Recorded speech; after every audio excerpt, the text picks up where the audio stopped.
মেসির মতো হওয়ার স্বপ্ন দেখে খুদে ফুটবলার সোয়ান। চাঁদপুরের মতলব উত্তর উপজেলার সাড়েপাঁচানি গ্রামের, যার নাম হচ্ছে মোহাম্মদ সোয়ান। ফুটবল যার প্রাণ, ফুটবল যার ধ্যান খেয়াল।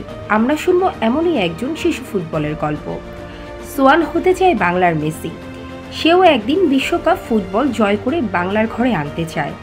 সোয়ান প্রথম শ্রেণীর ছাত্র, বয়স আনুমানিক 6 বছর। এই বয়সেই রপ্ত করেছে ফুটবল খেলার অসাধারণ কৌশল। প্রায় 5 মিনিট সে শূন্যে ভাসিয়ে রাখতে পারে বল, বাঁকানো শটে গোল করতে পারে, সাইকেল শট দিয়ে মন জয় করতে পারে সবার, একাধিক খেলোয়াড়কে কাটিয়ে বল জড়াতে পারে জালে। সোয়ানের রক্তে মাংসে মিশে আছে ফুটবল। বল ছাড়া সে কোনো কিছুই ভাবতে পারে না। স্কুল থেকে এসে বল নিয়ে মাঠে ছুটে চলে যায়। শুরু হয় তার অনুশীলন। ওস্তাদ তার বাবার পেশা সাইকেল রিক্সার মেকানিক। তাদের ইচ্ছা একদিন সোয়ান জাতীয় ফুটবল দলে খেলবে। সোয়ান বলে, আমি মেসির মতো খেলোয়াড় হতে চাই, জাতীয় ফুটবল দলে খেলতে চাই, একদিন বিশ্বকাপ জয় করতে চাই।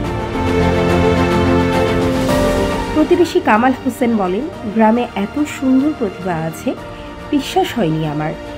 এত সুন্দর ফুটবল খেলে এই ছোট্ট সোয়ান। আমি মুগ্ধ তার খেলা দেখে। ওর সাথে আরও অনেক ছেলেরাই আছে যারা ভালো খেলে।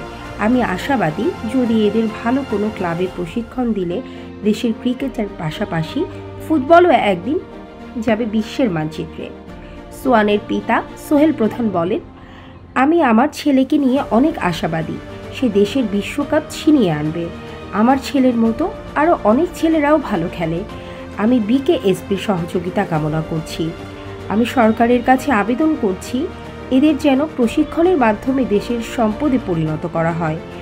আমি মনে করি এরাই একদিন বাংলাদেশের বিশ্বকাপ এনে দিবে।